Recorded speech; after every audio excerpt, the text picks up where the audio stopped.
Pag ba dumalo at nag-participate sa worship service, sa praise and worship program, ay nag-true worship na nga.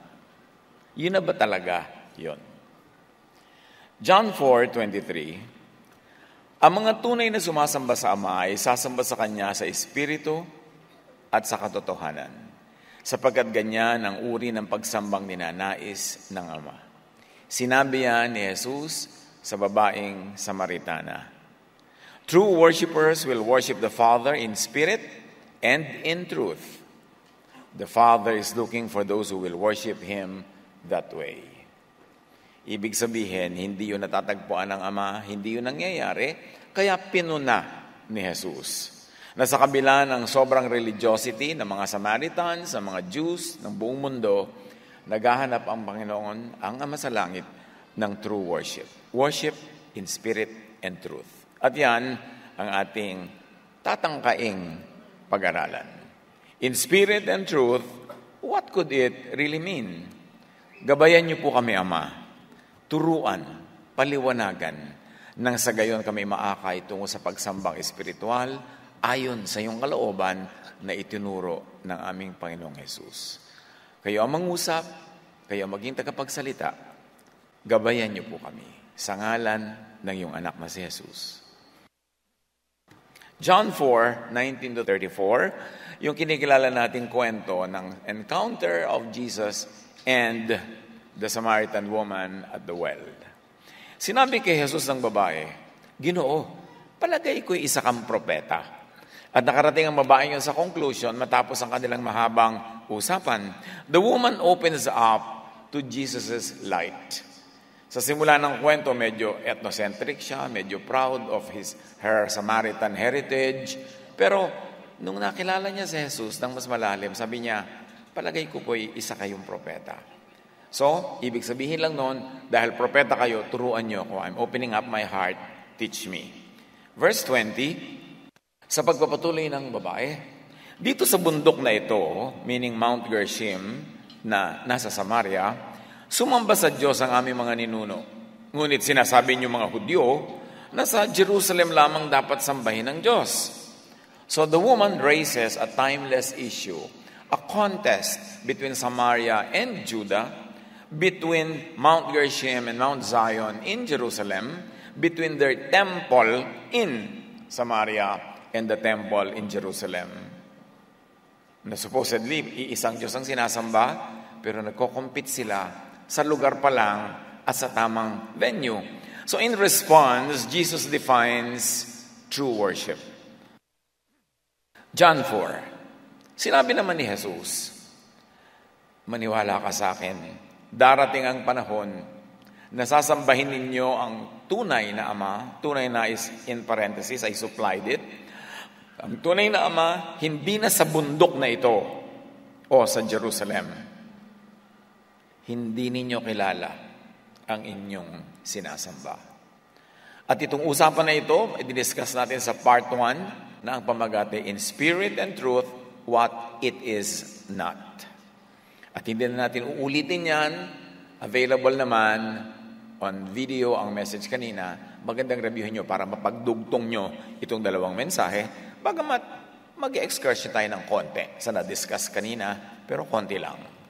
John 4, sinabi ni Jesus, maniwala ka sa akin, darating ang panahon na sasambahin ninyo ang tunay na Ama, hindi sa bundok na ito o sa Jerusalem.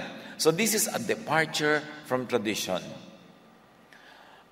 Ang dami-daming dumadayo sa Jerusalem para sumamba doon. Tapos sasabihin ni Jesus, darating ang panahon, in fact dumating na nga na hindi na sa Jerusalem ang pagsamba. Hindi kailangan doon. In fact, hindi naman talaga kinailangan doon kahit kailan.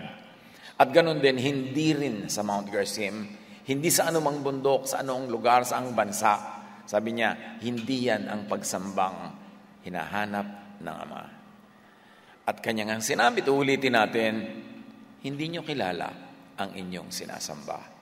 Abay, parang napakabigat na sampal yun. Because very worshipful ang bayan na ito. Tapos sasabihin ni Jesus, hindi nyo kilala ang sinasamba nyo. Actually, samba kayo ng samba, pero hindi nyo alam kung sino ang sinasamba nyo.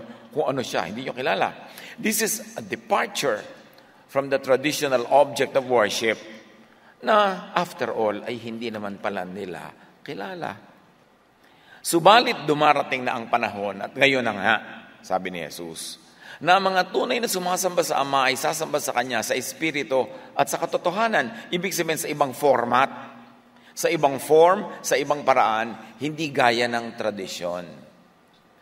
Itinutuwid ni Jesus ang pagsamba nila noon na tradisyonal. Ibig sabihin, hindi pala yun ang pagsambang ibig ng Ama. Kasi kung yun naman ang gusto ng Ama, bakit pa itutuwid ni Jesus? Bakit pa niya sasabing sa Espiritu at sa katotohanan? Ibig sabihin, ang pagsamba niyo ay hindi sa Espiritu at hindi sa katotohanan.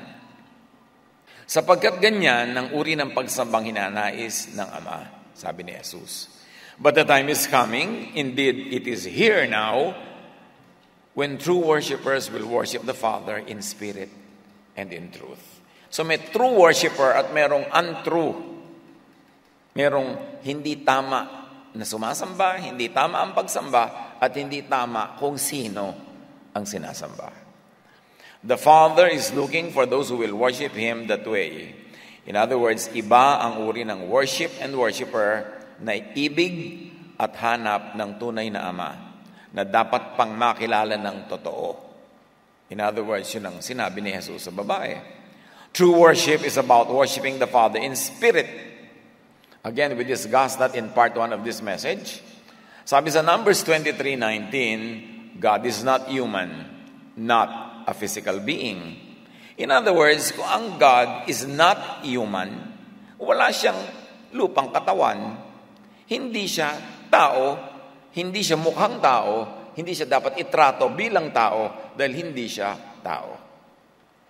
At yan ang isa sa mga oversimplification of religion, especially sa paggawa ng religious iconography, ng mga idols. Ginawa ang Diyos sa tao, yung may mukha, may mata, may buhok.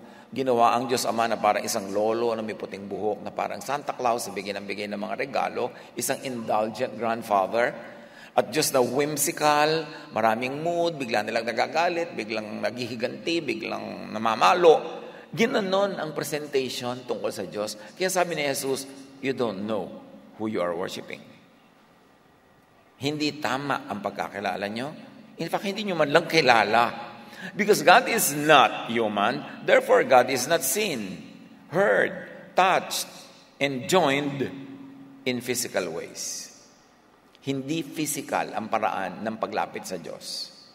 Hindi physical ang lugar na kinakalagyan ng Diyos, kaya magiging irrelevant yung mga temple, maging ang Jerusalem, maging ang Gershom, ang Samaria, kahit anong lugar. Kasi ang Diyos ay hindi tao na nasa isang lugar.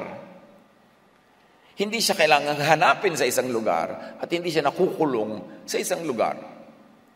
True worship is about worshiping the Father in spirit, meaning not in the flesh, not in material, physical, sensual ways.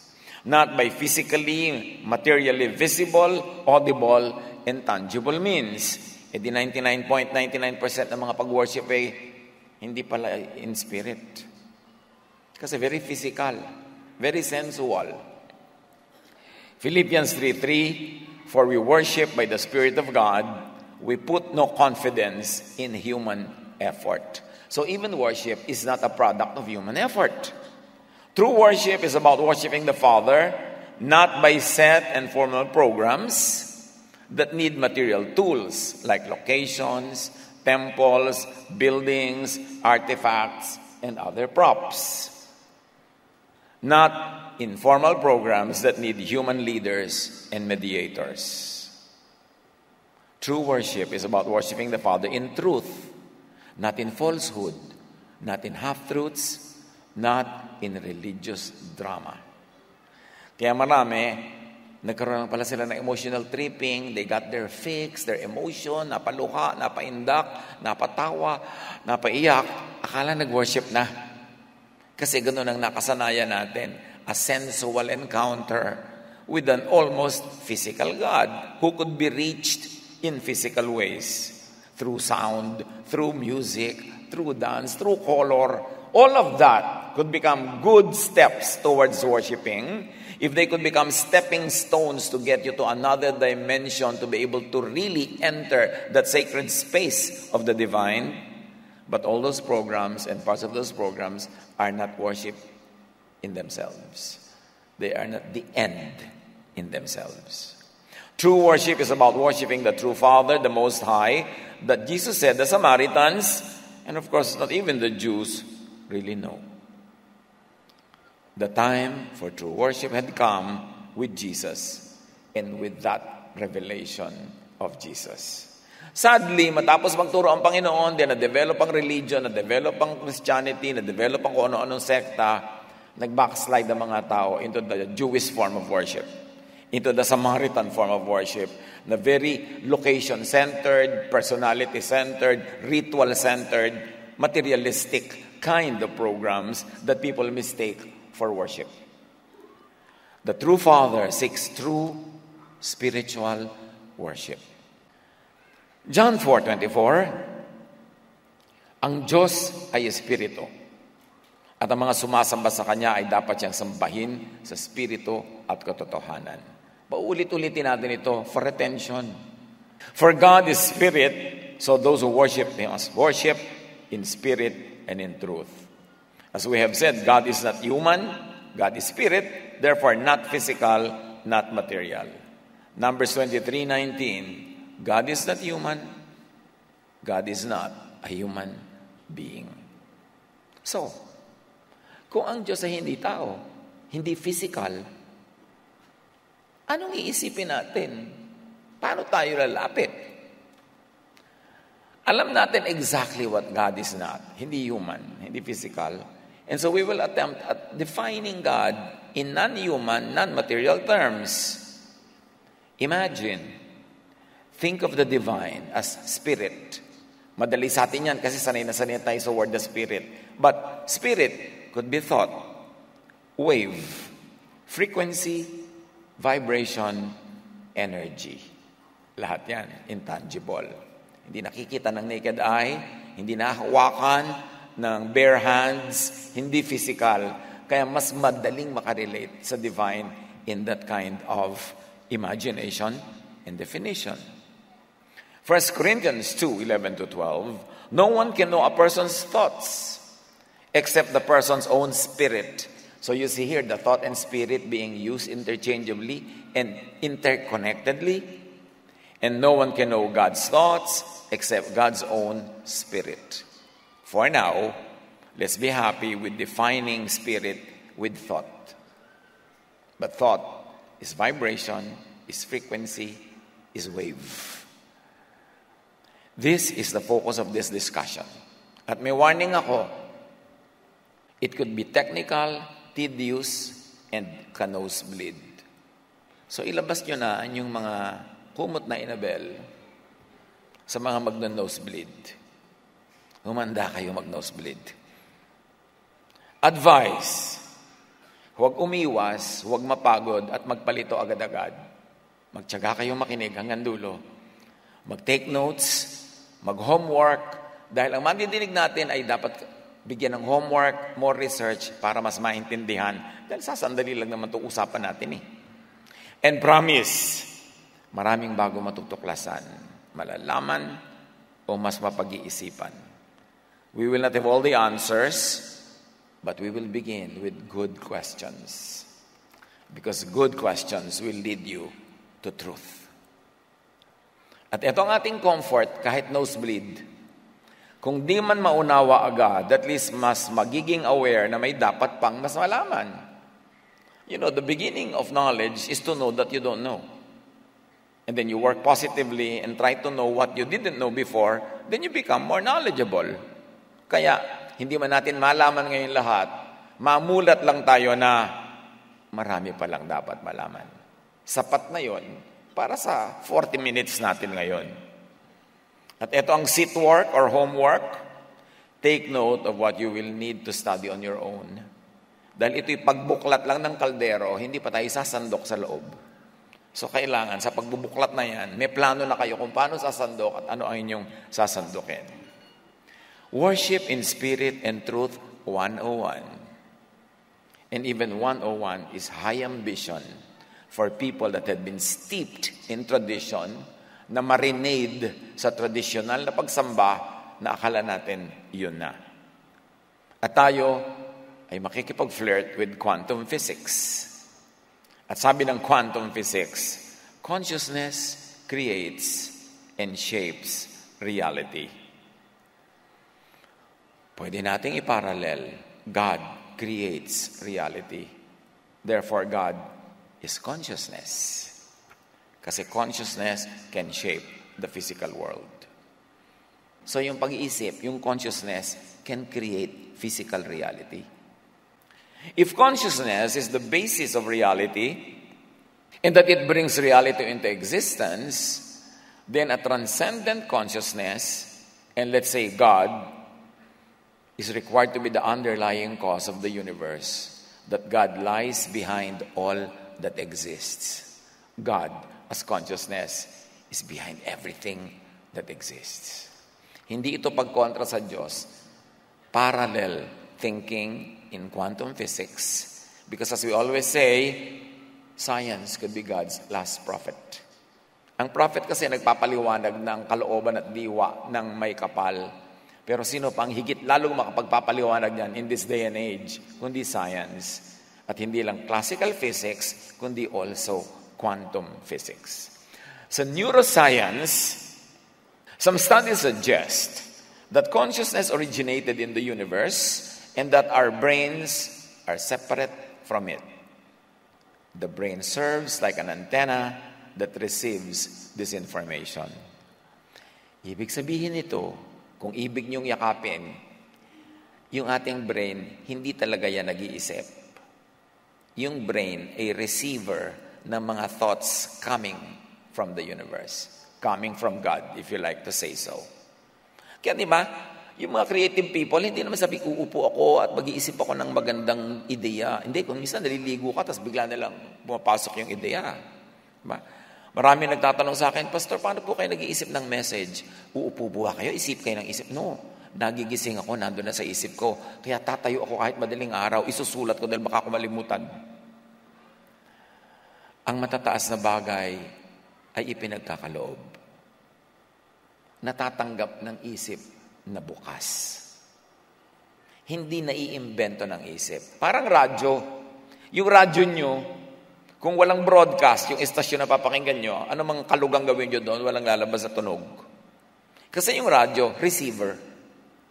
Ang mahalaga, may broadcast, invisible waves, frequencies, kaya nga may FM, frequency modulation. Diba? Na pag binuksan nyo yung radyo, may power yung radyo, tapos meron talagang broadcast, at inilagay nyo sa tamang istasyon, lalabas doon si Chadeli, o lalabas doon kung sino man ang pinapakinggan nyo. Kasi tumama kayo ng channel. So, ganin din yung mga energies, impulses coming from the divine. Dapat yung isip nyo naka-tune in para matanggap niya. You don't manufacture thoughts. You only receive them. Ang mahalaga, trained ang isip natin na makinig. Trained na sumala kasi marami ring noise at saka static. Kailangan marunong kang mag-focus. Set your minds on things above, sabi ng Colossians 3:2, not on earthly things. If you want to understand the divine, transcend the physical world, enter the divine space of vibration, of frequency, of waves, of energy. Kasi yun ang closest scientific things that we can equate with the God of religion of the Bible. If you want to receive truth, let your brain tune in to God. Tulad ng radio. Let your radio receiver take and receive the signals. 1 Corinthians 2:11, for who knows a person's thoughts except their own spirit with them? In the same way, no one knows the thoughts of God except the Spirit of God. Finding God in quantum. When we identify with these vibrations, we identify with God, the source of them all. God can only be comprehended through positive feelings, intuitions, and high vibration mental activity. And setting this by growing through the Higgs field is our responsibility within the free will of our individual manifestations. It's a mouthful. I'm quoting it direct. At nandiyan yung source. Picturean nyo, i-note nyo kung gusto nyo pag-aralan at sundan pa yung ideya na yan. Our brains have a specific resonance that when turned with God frequency creates a symphony of spiritual awakening. The God frequency, these are scientific papers and studies. God and the Holy Spirit have certain vibrations. You have certain vibrations, and everything around you has certain vibrations. If we align our vibrations to God's, amazing things begin to happen. Sabi na naman yan ng source. I always put the source para pwede niyong puntahan, saliksikin, pag-aralan pa. Balik sa John 4. Sabi ni Jesus, for God is spirit, so those who worship Him must worship in spirit. Ibig sabihin, not human, not physical, not material ways.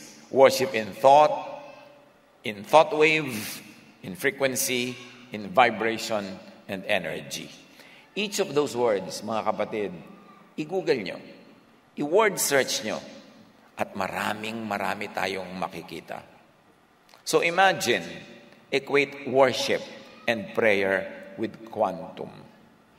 In fact, we have discussed already yung prayer being equated sa quantum physics is tunneling and observation. I'm giving these words para nyo ma-research, para nyo mapag-aralan lahat. I will not go through the tedious process of defining everything kasi walang mararating ang discussion natin, hahaba. So these are just clues. Ano pa ang pwede pag-aralan? Kasi nga, bakit tayo nag-aaral ng ganito? Hindi na tayo makontento sa dati. Sabi kasi ni Jesus, you don't know who you worship. Our Father seeks to be worshipped in spirit and in truth. Ibig sabihin, hindi the way the people had been worshiping, kundi sa ibang way. Kaya dapat tayong maghanap, ano ba yung possible ways na yon?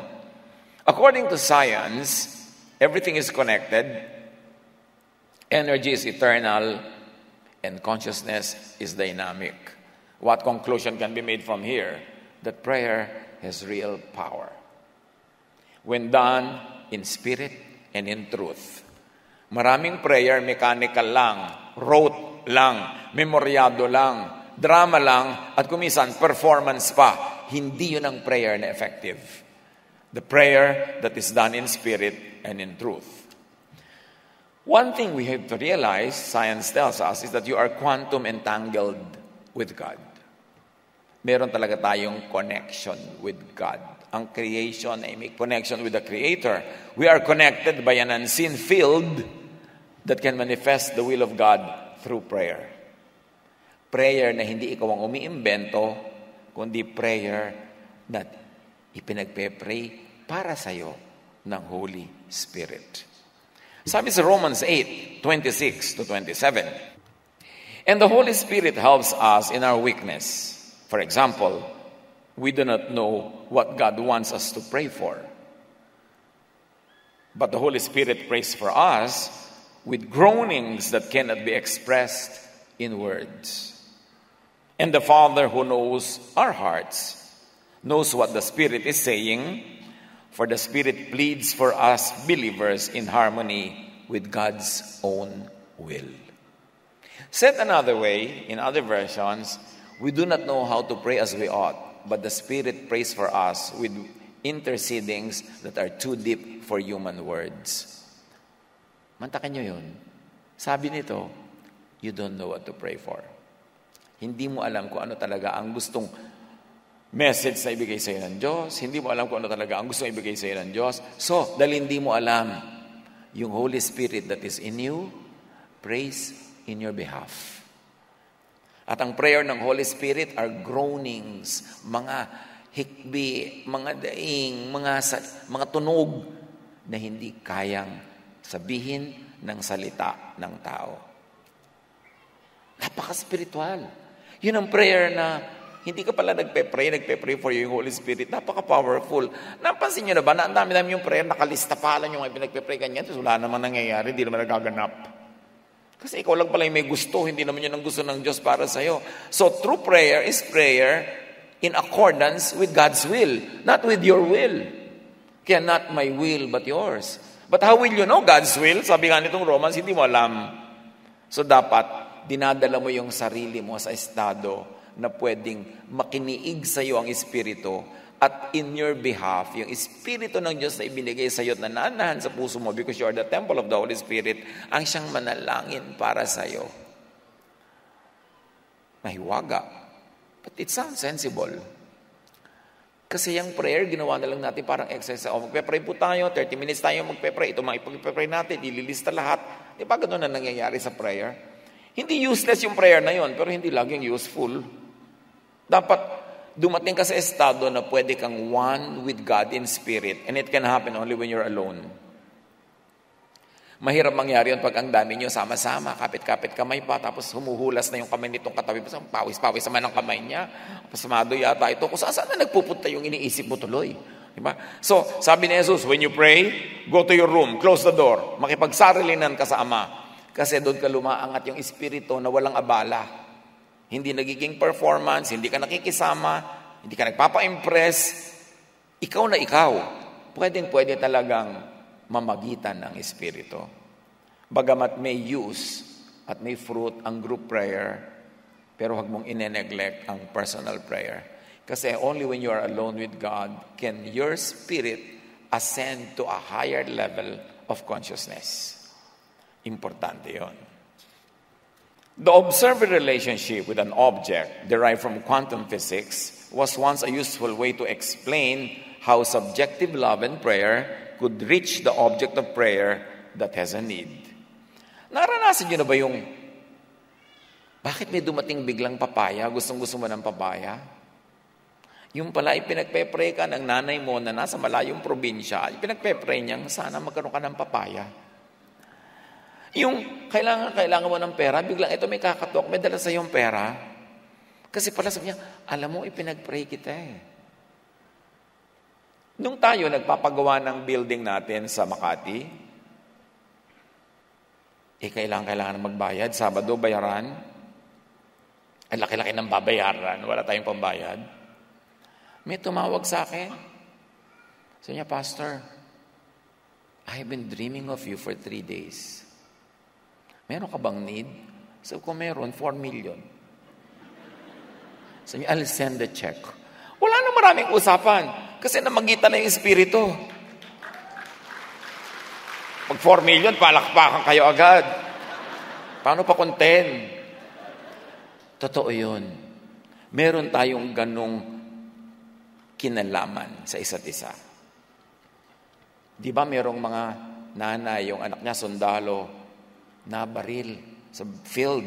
Yung nanay biglang nagising, nabaril ang anak ko. May nangyari sa anak ko.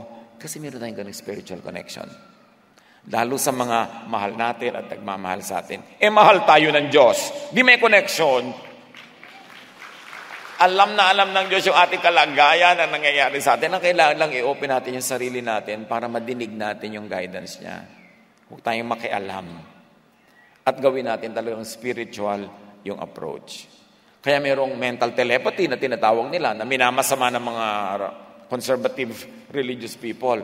Kasi pag nagmamahalan kayo, nagkakaintindihan kayo, may connection kayo na hindi physical.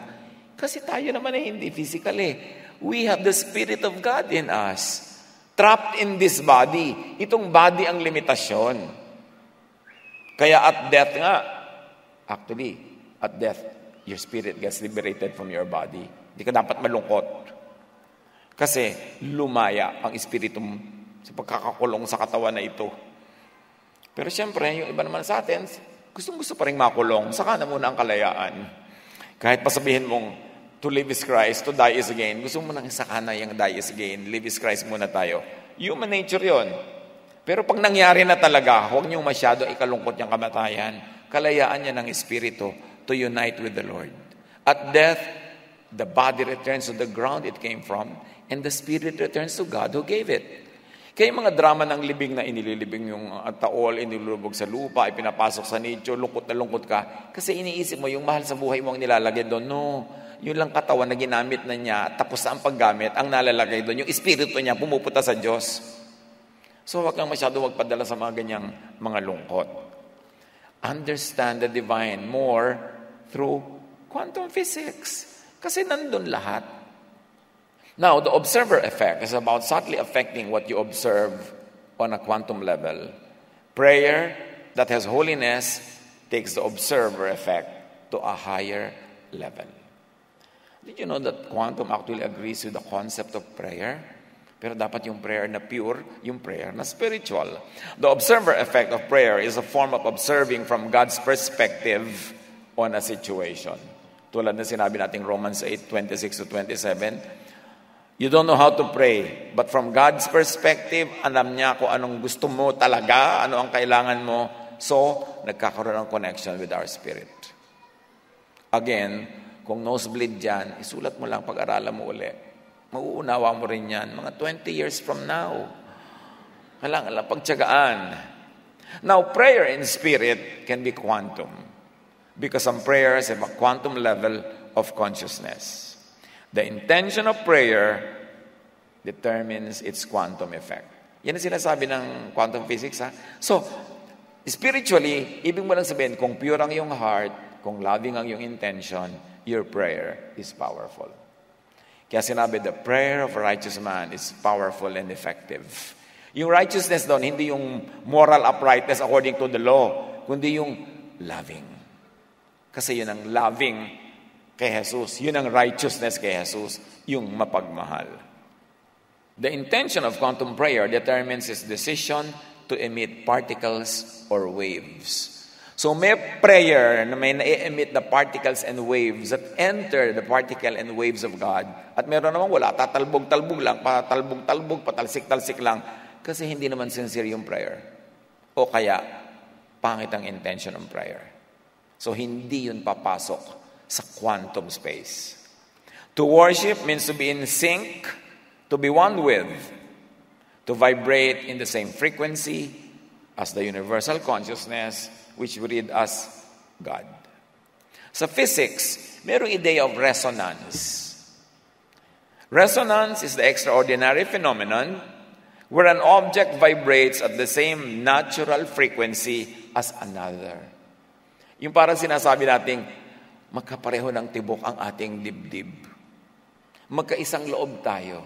Pareho tayo ng nilulunggati. Pareho tayo ng gusto. Pareho tayo ng style. Kaya sabi nyo, magka-vibes tayo, no? Vibration yun eh. Kasi ang tao, may vibration. Kaya may taong ka-vibes mo. Meron naman, pagpasok, talsik ka na kasi magkakontra yung vibes nyo. Yung sabi mo, ba't wala namang ginagawa itong babaeng to? Inis na inis ako sa kanya. Kasi magkaiba yung vibration niyo eh. Pero meron namang hulog na hulog ang loob ko sa kanya. Pagpasok pa lang niya sa loob. Paglabas ng pito, miss ko na siya agad. Meron nga, nakita mo pa lang, love ko na siya. Kasi may vibration. That level is very common to us.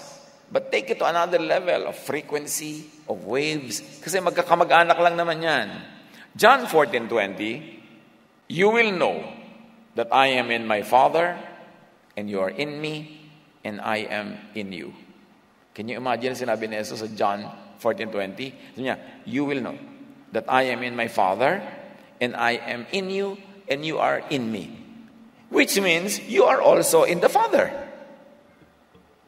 Because if I am in the Father, sabi ni Jesus, and I am in you, and you are in me, therefore, through me, you are also in the Father. So, iisa tayo. We are in oneness with the Creator. You, too, are in the Father, and the Father is in you. We are one. We resonate as one. Kaya itong resonation, meron tayong maiksing mga visual aid tungkol dyan. Yan, nagre-resonate. Actually, pag pareho kayo ng vibration, when one resonates, the other resonates also, kahit magkalayo. Maobserbahan nyo yan. Objects of the same frequency resonate and affect each other even at a distance. Kaya rin yung nararamdaman mo na iniisip ka ng nanay mo o ng asawa mo kahit magkalayo kayo because you resonate. Yung meron isang nangyari, kahit magkalayo kayo, pareho kayo ng reaksyon, pareho kayo ng gagawing kilos because you resonate. God is near. God is here in you because we resonate with God. Through Jesus, who resonates with the Father, who resonates with Jesus, and therefore we are in that circle of resonance. Resonance connects our consciousness to the world. Kaya marami nagkakaintindihan kahit iba-ibang lahi, iba-ibang lugar, iba-ibang cultural situation. Sa neuroscience, resonance theory of consciousness sinasabi every physical object, including you, is vibrating and oscillating. The more synchronized these vibes are, the more complex our connection with the world around us, and the more sophisticated our consciousness. Kaya nade-develop mo yan yung vibration mo, yung frequency mo. Tulad din ng mga istasyon ng radyo, nade-develop mong i-fine-tune para walang garalgal at malinaw ang iyong naririnig. Kaya sabi ng Isaiah 55:3, open your ears and come to me. Listen so that you may live. Basahin nyo yan in many levels, hindi lang sa usual religious level. Resonance connects us with other people. Sa psychology, emotional resonance in personal life means understanding that it's not just about what you say, but how you say it. Hindi lang yung words, kundi yung bitaw, kundi yung emotion sa pagbibitaw ng salita. And it's about empathizing, feeling, and truly connecting with others. When you resonate with someone emotionally, they feel seen, heard, and valued. At sa area na to, napaka-highly valued ang mga Philippine health workers around the world, nurses, caregivers, because we resonate care and affection. We resonate family and filial affection. Kaya nagko-connect tayo sa pasyente, nararamdaman nila yon. Kaya ang request lagi sa malalaking mga, kahit maliliit na mga health institutions around the world, for Filipino nurses. At nawa, huwag mawala sa atin yan. Na huwag ka ma-professionalize lang at magaya yung mga ibang lahi. Kasi yun ang ating edge. We resonate with others. Meron tayong pakiramdam. Tayo'y nakikiramdam. At nakikiisang loob kahit sa hindi ka mag-anak. Napaka-spiritual ng ating core as a people. Dapat lang yun ma-appreciate not only from the point of view of Scripture, but also from the point of view of quantum physics. Matthew 7:12, so in everything do to others what you would have them do to you, for this sums up the law and the prophets. Sabi, in everything, ito lang gawin nyo. Resonate. You want to obey the law and the prophets in the highest possible way? Resonate. Connect with people, love people. When you love, it's better than obeying all the law. So far ngayon, mga kapatid, kung talagang mauubusan na kayo ng dugo sa nosebleed, ganito na lang. Habang hindi naiintindihan yan, actually isa lang naman ang practical application ng lahat ng ito. Love. Why? Because God is love. Jesus is love. Jesus is the way. And the way of Jesus is the way of love. Therefore, to follow Jesus in His way, just love. Kung hindi mo maintindihan yung mga theology, hindi mo maintindihan yung mga sciences, be in the most basic primitive level of action here on earth. Just be loving. Because when you love, you vibrate in the frequency of the divine. You enter the divine circle. You enter the circle of eternal life. Kaya pag nagmamahal na tayo, yun na yun. Sabi nga ni Jesus, this sums up the law and the prophets. When you do to others what you want done to you. And because you want to be loved, therefore you love. And when you love others, daig mo pa ang tumupad sa lahat ng law and the prophets. Sa neuroscience, when one person vibrates or resonates at a particular frequency, then another person does the same. Hindi ka talaga nag-iisa. Yung vibration mo, yung frequency mo, lagi yung may katugma. Lagi yung may katumbas. At napakasarap ng buhay kung magkatagpo kayo in this short life sa mundong ibabaw. Na pareho kayo mag-vibrate, pareho kayo mag-resonate, agring-agree kayo, wala kayong pinagtatalunan, napakasarap ng pagsasama nyo. Meron nun. Di ka nag-iisa. Research on the brain shows that your brain is involved in how you emotionally resonate outward and how you are impacted by the vibe of another person. Tayo mga tao, para mga bola ng billiards sa mesa. Pag may isang umandarat mo mangga, nagbabangga-banggaan tayo, everybody gets affected. Kaya sabi ni Jesus, ingatan mo kung paano ka magmahal at makitungo sa iba. Kasi ang ginagawa mo, may bunga sa buhay nila. At ang ginagawa nila, nagbubunga rin sa buhay natin. Kaya tayo mayroong pananagutan sa isa't isa. Kasi tayong lahat, actually ay iisa. Galing sa iisang lumikha. At ang ating espiritu ay galing sa iisang pinagmulan at babalik sa iisang pinagmulan na yon. Kaya ang pinakamagandang gawin dito sa buhay, habang hindi ka pa lumilipat sa kabila, makipag-isa ka na with as many as possible, as much as possible, dahil doon ka naman pupunta. Pag-practice na yan.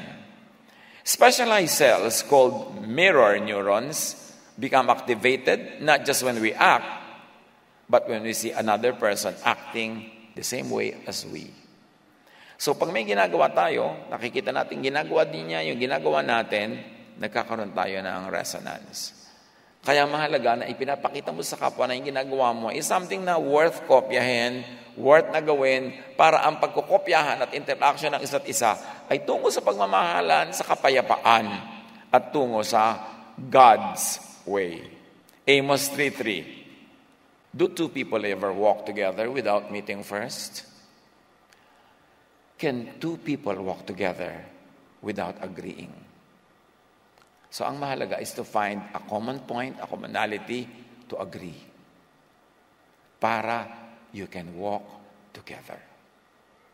Lahat ng naghihiwalay, kapamilya, asawa, kaibigan, kasi naghiwalay ang isip. Naghiwalay ang takbo at direksyon ng isip. Susunod ang katawan, susunod ang buhay, kasunod ang refrigerator, ang kotse, pinaghahati-hatian, kasi naghiwalay na yung mga may-ari.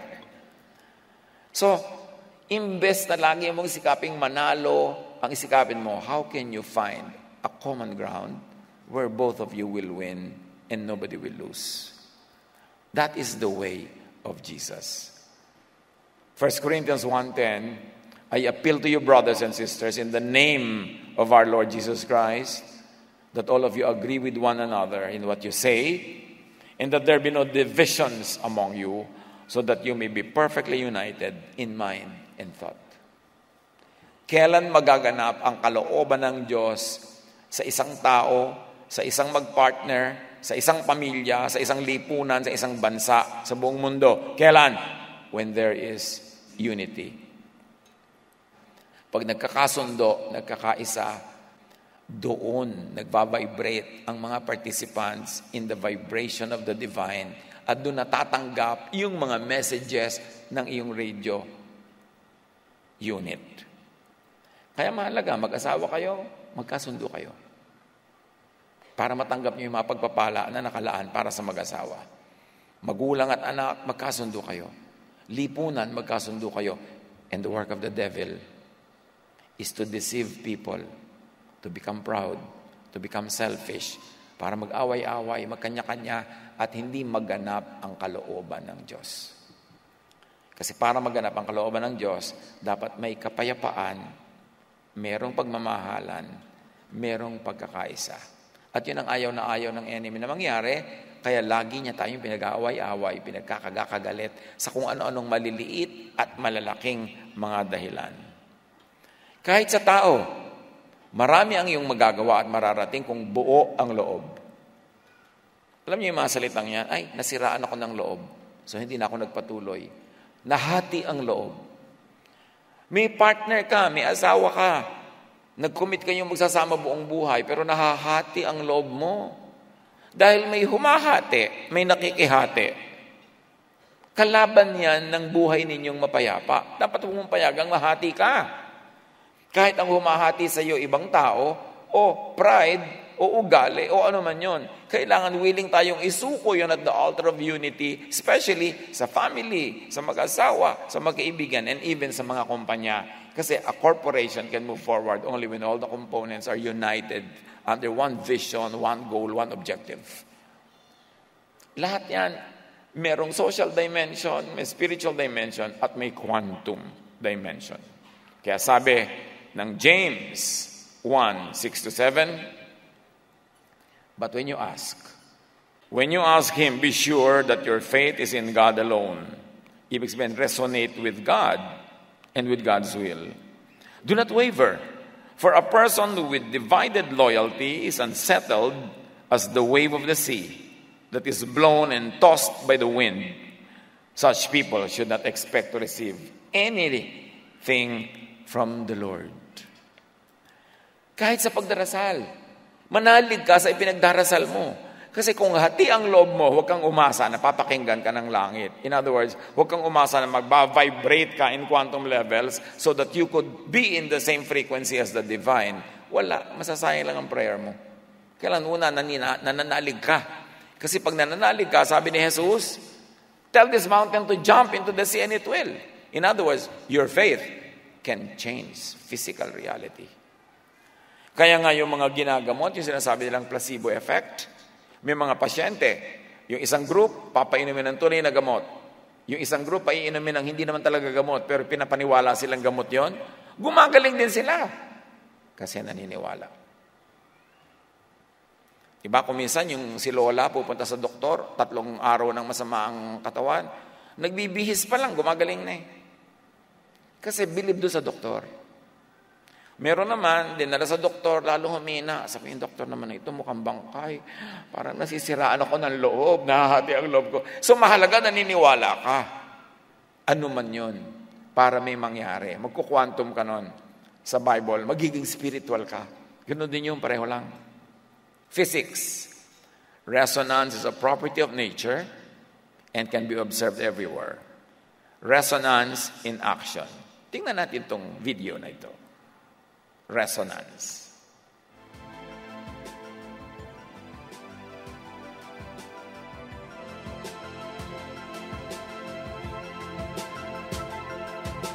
Hindi yan mga parol sa Pampanga, ha?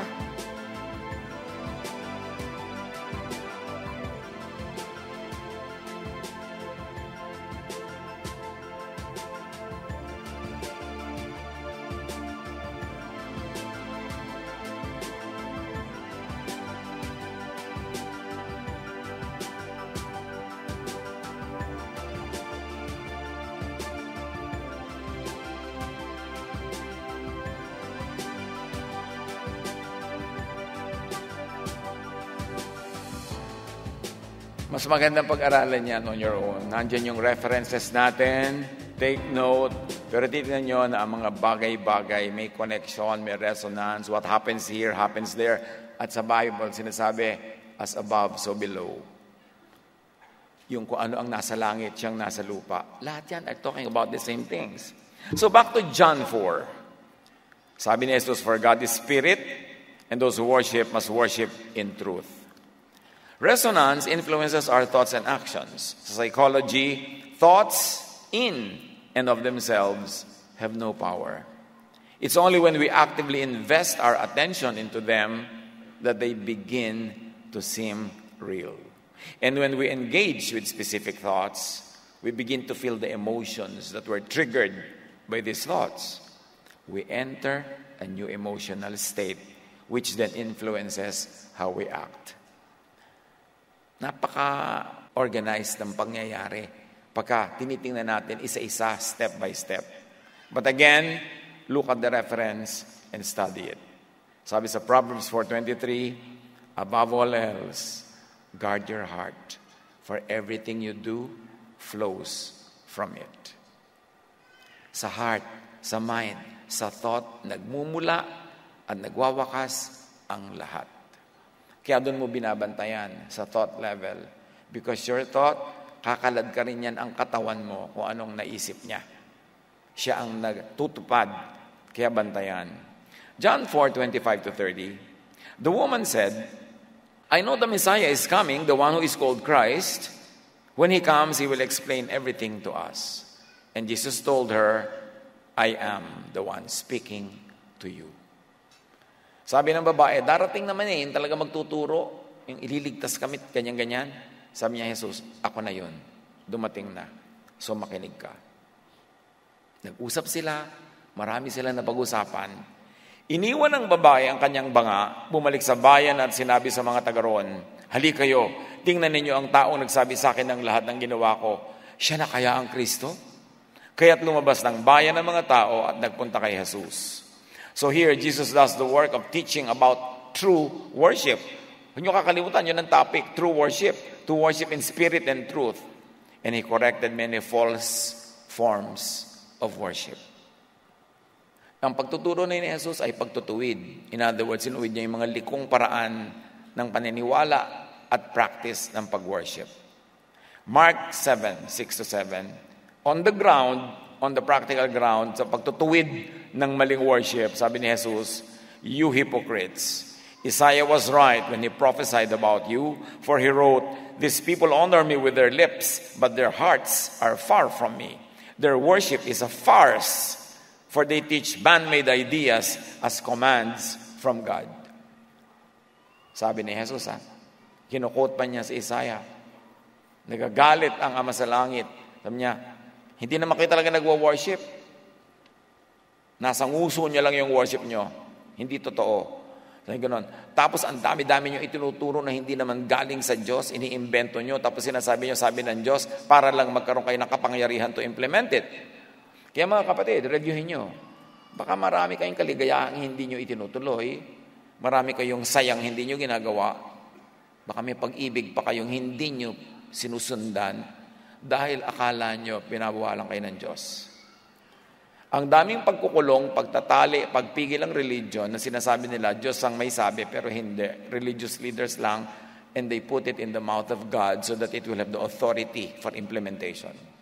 Suriin ninyo. Maiksi ang buhay na ito. Sabi ni Jesus, I came that they might have life and have it to the full. And yet most of the time, strict and traditional religiosity denies people from living full lives.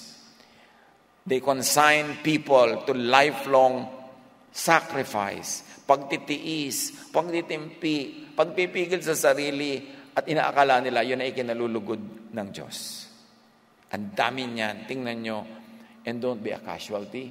Don't be a victim of teachings that they say are from God, but not really. Malalaman niyo naman kung from God Dapat salain nyo kay Jesus. Isa lang naman ang utos ni Jesus, love. So loving ba? Loving ba to you and to others? O loving lang sa mga leaders? Loving lang doon sa religion na yon? Sila lang nakikinabang, pero ikaw hindi. Suriin mo yan. Kasi sabi ni Jesus, I came that they might have life and have it abundantly. Ayaw ni Jesus na manakawan ka, maagawan ng tunay na kaligayahan. Ang itinuturo ng maraming Pharisaic religion, mag-sacrifice ka lang dito para may blessing ka sa langit. No, may blessing ang Diyos para dito at meron para sa kabilang buhay. Hindi mo kailangang i-sacrifice yung dito para sa kabila. Inilagay ka ng Diyos dito sa lupa para mabuhay ka ng ganap, buo at masaya dito sa lupa. Hindi para pagdusahin ka, para magkaroon ka ng points para sa kabilang buhay. Yun ang press release ng religion that like to exploit people. That's why Jesus came to set free.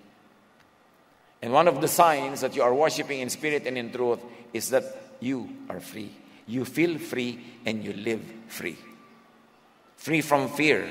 Free from needless guilt. Free from being enslaved, even by religion. Sabi ni Nikola Tesla, if you want to find the secrets of the universe, think in terms of energy, of frequency, of vibration. Sagot naman ng Philippians 2:13. The energy is God's energy. An energy deep within you. God himself willing and working at what will give him the most pleasure. That's from the Message version of the Bible. At the heart of the universe is a steady, insistent beat, the sound of cycles in sync. These feats of synchrony occur spontaneously, almost as if nature has an eerie yearning for order. At marami na tayong discussion tungkol sa order. Pati mga dahon ng halaman, may mga design, ng mga kabibe, mga chambers, ng mga shells, lahat yan may order. Kasi merong God talaga na nag-design. So you want to be happy, you want to enjoy life, move according to design. Huwag labanan yung design ng may likha, kundi sumunod dun. Makiayon. Psalm 96, 11-12, let the heavens rejoice and the earth be glad. Ilabas sa usual religious interpretation ng kahulugan nito and think in terms of quantum. Let the sea and everything in it roar like thunder. Let the fields and everything in them rejoice. Then all the trees in the forest will sing joyfully. Siguro matapos natin pag-aralan itong mga bagay na ito, na-discuss na natin yung talagang mga nosebleed. Pwede na tayong bumalik sa mga simpleng kwento. May 3 babae lumabas sa kuweba. Tanong, ilan ang lumabas sa kuweba? Yung mga ganon. Kasi marami rin naman gustong ganun yung level ng discussion Parang, wow, nabless ako kasi may 3 babae lumabas sa kuweba. But once in a while, we have to flirt with things that are not within the usual realm of our study because God fills heaven and earth with His glory. Hindi pwedeng doon ka lang sa isang sulok mag-aral at pahabang buhay pa, ikot-ikot ka lang sa loob na yun. Kailangang lumabas at siyasatin ang marami pang hiwaga ng may likha. Now, worship or resonance results in unison. Sa sociology, sinasabi, resonance is the invisible thread that ties us to the universe where the world, in all its complexity, vibrates to the same natural frequencies. The harmonious secrets of resonance remind us that we are all part of one grand symphony. Find verses that parallel with that, and you will find them in abundance. Nakaka-amaze na pag pinag-aralan mo ang sciences, physical sciences, social sciences, ang daming parallel ideas with Scripture. Kailangan lang meron kang mata para makita mo. At kailangan lang meron kang bukas na pananaw para makita mo, they are talking about the same thing. Na hindi kalaban ng Diyos ang science. Science is God's prophet. I can know God more if I would take the scientific path. At napakaganda yun, a very tantalizing area of study. 1 Corinthians 15:28, when he has done this, then the Son himself will be made subject to him who put everything under him, so that God may be all and in all. Loaded with meaning, so that God may be all and in all.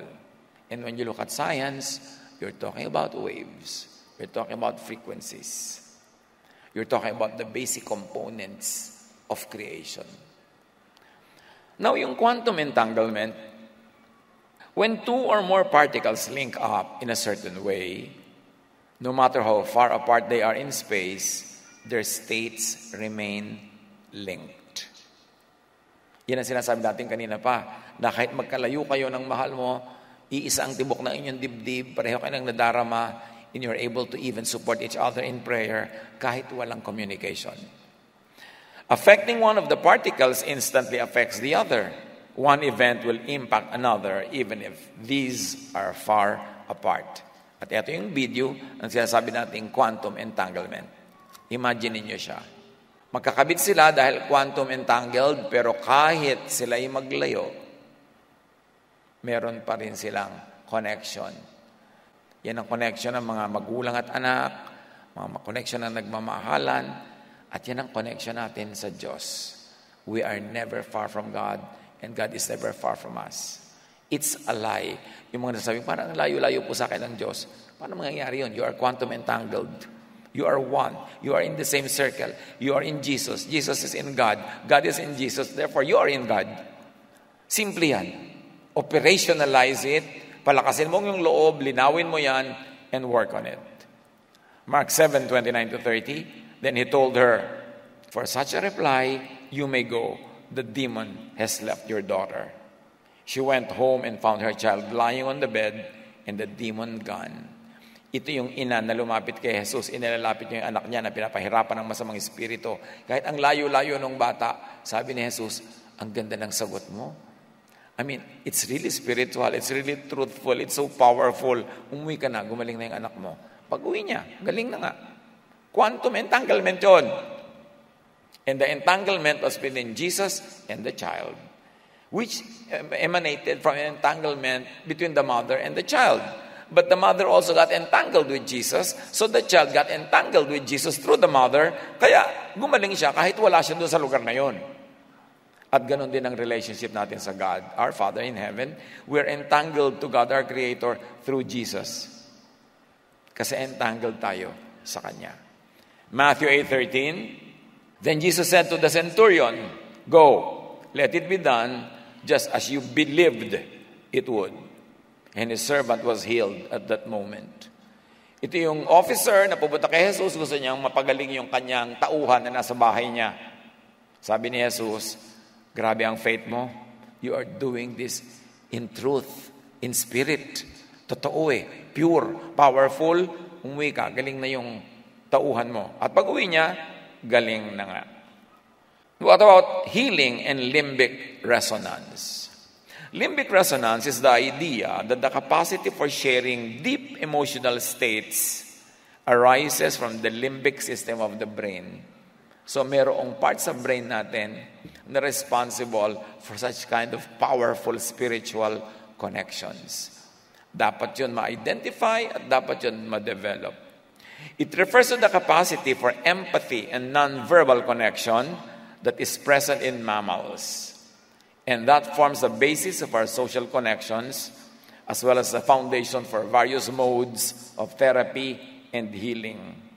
Kaya merong humihilot sa'yo, may nagte-therapy sa'yo na yung mga parts of your brain connect to each other and power and energy and healing transfers to you. Kaya mahalaga mga kapatid, kung kayo therapist, dibdibin ninyo na yung hinihilot nyo o yung hinaalagaan nyo, nurse kayo, doktor kayo, yung nagpapagamot sa inyo, mahalin nyo sila from the heart. Para yung pagmamahal ng Diyos na nasa inyo, tumulay patungo sa Kanya at mapagaling siya. Meron naman kasi, magaling ka, nung hinilot ka niya, lalo ka nagkasakit. Napaka-negative ng energy. Nakikita niyo ba kayo minsan may nagmamanicure sa inyo nakasimangot, nakaganyan, halos imbes mamanicure ka na, murder cure ka na. Negative. Remember, every person you touch, kung may bumibili sa inyo, tindera kayo, may ginagawa kayong damit para sa isang kliyente, lahat yan may connection tayo. So gawin nyo in love. Do everything in love and be the instrument of God while you are ministering to that person. Because sabi nga ng kanta, we may never love like this again. Makikita pa ba kayo uli? Magmi-minister ka pa ba sa kanya ulit? Hindi mo sure. So this is your chance. Do it. At sabi ni Jesus, whatever you do to the least of this, you do to me. So, minahal mo siya, inalagaan mo siya in a non-emotional way. Kasi client siya, pinakain mo ng gusto. Waiter ka, sidilbihan mo na mabuti. Cook ka, nagluto ka ng maganda. You are ministering to the person, therefore you are ministering to Jesus. And how can you prevent God's powerful blessing to flow into your life? Maraming mga tao, hindi dumadaloy ang pagpapala sa kanila kasi sila mismo ang bara. Nagtatrabaho wala sa loob. Makapagtrabaho lang. Apply ng apply. Nung natanggap, puro lakwatsa. Tindera ka, utang na loob magtinda ka, huwag kang sumubsob sa cellphone. Yung may tao, ang tingin mo tuloy, abala. May tumitingin na, gaganyan-ganyan ka pa. Binabayaran ka para huwag ganun. Umalis na tuloy, lumipat sa kabila. Pinagtitiwalaan ka ng employer mo, gawin mo with love ang iyong work. Kahit hindi niya makita, kahit hindi ka bigyan ng umento, hindi ka bigyan ng award, nakikita yun ng Diyos. At sino ang makakapigil sa Diyos na pagpalain ka kung pagpapala ka rin sa iba. Alam niyo kung sinong gustong pagpalain ng Diyos? Yung pag binigyan niya ng pagpapala, maraming ibang nakikinabang. Yung maraming ibang nabibigyan din. Binigyan kita ng galing na maghilot, pero hinihilot mo talagang minamahal mo, hinihilot mo, gumagaling. Di lalo kitang pagagalingin kung ako yung Diyos. Huwag sayangin ang mga ibinibigay sa atin ng Diyos sa pagkakataon to connect with people because you don't burn the bridge over which you too must pass. And if this is a bridge to bless that person, you will also need to cross that bridge to get God's blessing. What goes around, comes around. What comes around, goes around. Kung anong binibigay mo, yun ang bumabalik sa'yo. Lahat yan, sinasabi ng quantum at sinasabi ng Scripture. Romans 12:15, kaya naman, rejoice with those who rejoice. Mourn with those who mourn. Masaya sila, may accomplishment. Makisaya ka. Huwag ka mainis, huwag ka mainggit. Makisaya ka. And soon enough, yung kasiyahan na yon, lilipat din sa'yo kung wala pa. 1 Peter 3:8, finally, all of you, be like-minded, be sympathetic, love one another. In other words, resonate. Be compassionate and humble. Can you imagine that you will find in Scripture all the teachings of quantum? Well-being and positivity resonance. Kung napapagod kayong makinig, mas napapagod ako magsalita, so magtiyaga kayo. Sa sociopsychology, positivity resonance is a type of interpersonal connection characterized by shared positivity, mutual care and concern, and behavioral and biological synchrony. Perceived positivity resonance is hypothesized to be associated with well-being. All of these have references. You know why I say these things? I read these things and I put the reference because I really like you to study them and parallel them with verses, with Scripture. At bubukas ang napakalaking kaliwanagan na makikita natin that indeed, God is everywhere, even in the sciences, especially in the sciences. Ephesians 4:32, be kind and compassionate to one another, forgiving each other, just as in Christ, God forgave you. Inulit ng Galatians 6:2, carry each other's burdens, and in this way you will fulfill the law of Christ. Gusto mong sundin ang utos ni Jesus? Makituwang sa mga nabibigatan, tulungan ang nangangailangan, mahalin ang dapat mahalin, pakainin ang nagugutom, dalawin ang nag-iisa't nangungulila, gagawin mo kung ano ipinapagawa ni Jesus. Therefore, magpa-flow into you the divine energy, the divine wave, and you will be in the circle of the divine. Empathy and perceptual motor resonance. Mga technical terms, no? So sana nino-notes nyo yan. 1 Corinthians 12:26, if one part suffers, every part suffers with it. If one part is honored, every part rejoices with it. So you resonate, you agree with yourself, with your family, with society, with the nation, and with the world. And in such climate, the blessings of the divine will flow. Colossians 3:12, therefore, as God's chosen people, holy and dearly loved, clothe yourselves with compassion, kindness, humility, gentleness, and patience.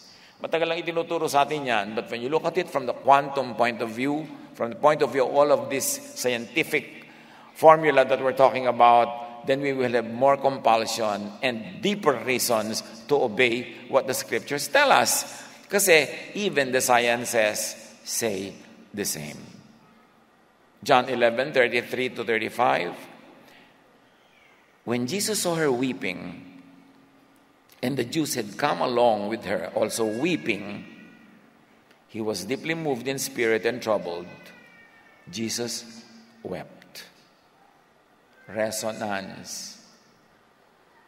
Who could say that the weeping of some unknown, unnamed villagers could affect the Son of God to also weep.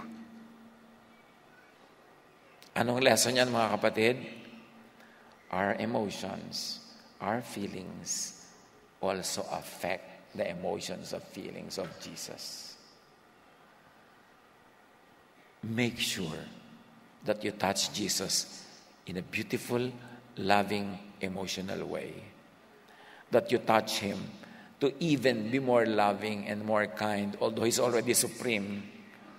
Huwag natin siyang galitin o inisin, kundi ang gawin natin, i-invoke natin sa Kanya all that is true and good and really great in Him. Imagine, Jesus wept. And it was the effect of the weeping of the villagers. Move the hand of God. Touch the heart of God with your pure, loving emotion. Then you can move mountains. You can make the impossible possible. You can achieve the unachievable. You can transcend limitations. So pinag-uusapan natin all along, God in terms of frequency, vibration, waves, energy, puro invisible. Pero may tanong. Religious history is full of imagery, of images, of pictures, of sculpture, of scenes etched in our mind by repeated exposure to it through storytelling. So what about imagery? Useless na ba yan? When our thoughts are attached to certain images, like religious images, and our emotions are triggered by the thought of it being a representation of the divine, does that violate the essence of worship in spirit? And this is really a question of somebody. When placed and used correctly, especially when not worship, yung mga images na yan, and not treated as end in themselves, such images and pictures in the mind could serve as aid, transport, and portals into the spiritual world, into the realm of higher thought, of spiritual frequency, of wave, vibration, and energy. In other words, hanggat hindi mo siya sinasamba, hindi mo siya itinuturing na end in itself, na siya na ang be-all and everything, kundi siya'y nagiging paraan lang para ikaw yung mas mag-isip, mas tumaas ang consciousness, at mas makarating sa a more godly vibration, then meron siyang use. Huwag mo lang siyang itrato as idol. Huwag mo siyang istrato na parang sasambahin mo at huwag mo siyang ipapalit sa Diyos mismo. Pwede siyang entry point lang na natitrigger ka pag nakikita mo yan. And then, the trigger should lead you to a higher level of consciousness where you become one with the divine.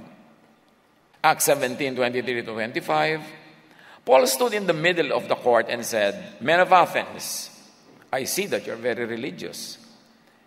As I was going through your city and looking closely at the objects you worship, I noticed an altar with this written on it, 'To an unknown God.' I'm telling you about the unknown God you worship. The God who made the universe and everything in it is the Lord of heaven and earth." So merong rebulto doon, nakalagay, "To an unknown God." Minememorialize pa rin siya ng mga people of Athens. Hindi yun minasama ni Paul, hindi niya ginyad. Sabi niya, unknown pala sa inyo, then I will make him known. Kasi kilala ko siya. So ginawang springboard to a higher level of discussion, imbes going springboard for debate. Nadala sa mas mataas na uri ng discussion dahil meron siyang nakita doon na rebulto. Sabi ni Paul, he doesn't live in shrines made by humans, and he isn't served by humans as if he needed anything. He gives everyone life, breath, and everything they have. Isa pang tanong, how do you pray to or worship the divine in the form of frequency, of wave, vibration, and energy? No. You do not pray to and worship the divine in the form of frequency or wave or vibration or energy. You enter. You be one with the divine. And you let the divine enter and be one with you. You don't treat the divine as an outside party that you worship, but you enter the divine and sacred circle of God, and you let God enter you and your circle, and you both vibrate in the same frequency, and you become one with the Maker. Kasi ang usual religious practice is to treat God as a second party or a third party, and you are here separated and you're worshiping. Pero ang sabi ni Jesus, I am in you. You are in me, I am in God. So true spiritual worship is not treating God as an outside party to bow to pray to, but to be one with that divine spirit in your own spirit. Pag-isipan nyo yan. Hindi humihingi ang Most High God na i-worship mo siya, worship. Ang gusto niya, be with me, be one with me. John 17:20-23, sabi ni Jesus, I pray also for those who will believe in me through their message, and that all of them may be one, Father, just as you are in me and I am in you. May they also be in us, so that the world may believe that you have sent me. I have given them the glory that you gave me, that they may be one as we are one. I in them and you in me, so that they may be brought to complete unity. Yan ang tinutukoy ni Jesus na worship in spirit and truth. Not to treat God as an outside party, but to be one with God in that divine space, in that divine frequency, in that divine wave, in that divine energy. Napaka-contradictory noon sa usual practice na sinagawa ng mga Samaritans at mga Jews noon. Kaya sabi ni Jesus, you do not know who you worship. What the Father wants is worship in spirit and truth. At yun, ang i-define ni Jesus all throughout His ministry. To be one with the divine, not to treat the divine as an outsider, and not to treat yourself as an outsider to the divine. The Most High wants to unite and become one with man through Jesus. John 17:25-26, Righteous Father, though the world does not know you, I know you, and they know that you have sent me. You see, sinasabi ni Jesus, the world does not know you. Itatanong mo, you mean these people have always had religion, temples, prayers, sacrifices? They don't know God? Sabi ni Jesus, the world does not know you. But I know you, and they know that you sent me. At sabi pa ni Jesus, I have made you known to them, and will continue to make you known, in order that the love you have for me may be in them, and that I myself may be in them. Sabi niya, hindi kayo kilala ng mga tao, pero ipinakilala ko at patuloy ko kayong ipakikilala para ang maging ending nito, yung pag-ibig mo sa akin, pag-ibig ko sa iyo ay maging pag-ibig nila sa isa't isa, pag-ibig nila sa akin at sa iyo, at tayo ay magiging isa in this divine circle. So you don't pray and you don't worship as usual. Iba na ang sinasabi ni Jesus. Sabi niya, the day has come, it has now come, when people must worship in spirit and in truth. Kaya nga sabi ni Jesus, worship in spirit and truth. In other words, you vibrate with and into the divine. Let the divine vibrate into you, fill you. At kailangan ma-infill ka. You say something, I'm infilled by the Spirit. It's the same thing. Except that kauulit natin in religious terms, nagasgas na, parang wala nang meaning. Sinasabi na lang, rote. 1 Corinthians 6:17, but whoever is united with the Lord is one with Him in spirit. That is the goal of spiritual worship, to be one with the divine, not to be an outsider to the divine. You enter sacred wave through the portal, and that portal is Jesus. John 14:6, ano ba talaga kahulugan? Sabi niya, I am the way. Kasi merong fake na way na kilala ang mga tao. Sabi niya, I am the truth. Kasi may falsehood silang sinusundan. At sabi niya, I am the life. Kasi sila nandun sa death. No one comes to the Father except through me. How do I enter the sacred wave and frequency? How do I become one with the divine creator? How do I vibrate into oneness with God? Take the path, take the way. And that path and way is Jesus.